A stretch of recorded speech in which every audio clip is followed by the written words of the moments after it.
High, আমি কুন্তলা পিটুক রান্নাঘরে আজকে আবার স্বাগত। আজকে এই মাছটা রান্না করব।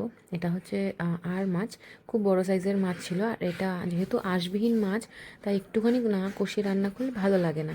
তাই একটু ভালো করে রান্না করেছিলাম, ঝাল ঝাল করে। পেঁয়াজ কুচি নিয়েছি, পেঁয়াজ কুচির সাথে আদা রসুন আর কাঁচা লঙ্কা একসাথে মিক্সিতে বেটে নিয়েছি।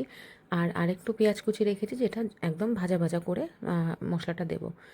তাই মাছগুলোকে আগে নুন হলুদ মাখিয়ে ভালো করে ভেজে নিলাম, একটু ভালো করে কড়া করেই ভেজেছি।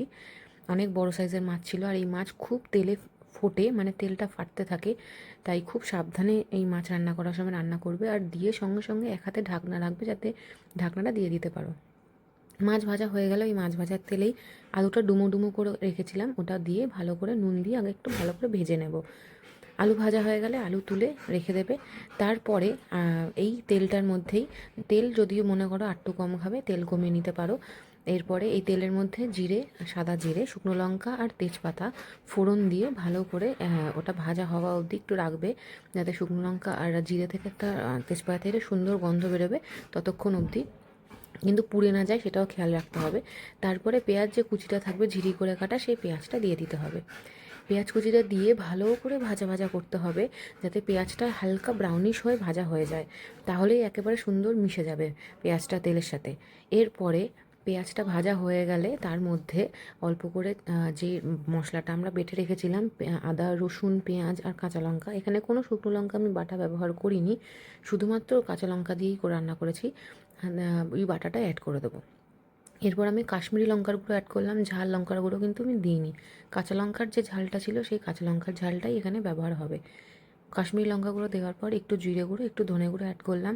যেহেতু এই মাছটা বললাম একটুখানি কষিয়ে ভালো করে মশলা দিয়ে রান্না করতে হয়, তাই আমি মশলাগুলো আজকে অ্যাড করেছি।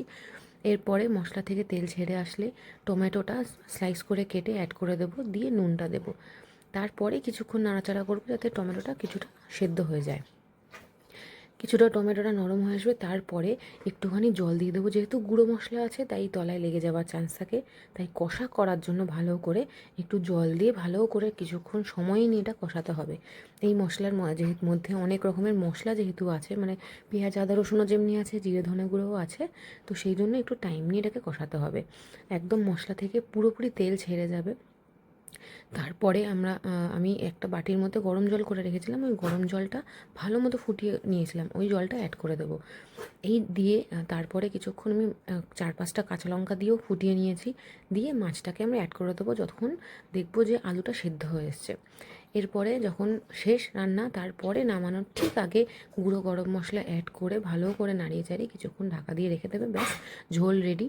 তোমরা একবার বাড়িতে ট্রাই করে দেখো, এই মাছের স্বাদ অদ্ভুত, খেতে খুবই ভালো লাগে, আমার খুব প্রিয় মাছ। তোমরা সবাই ট্রাই করে আমাকে অবশ্যই জানিও কেমন লাগলো। দেখা হবে নতুন ভিডিওতে। বাই।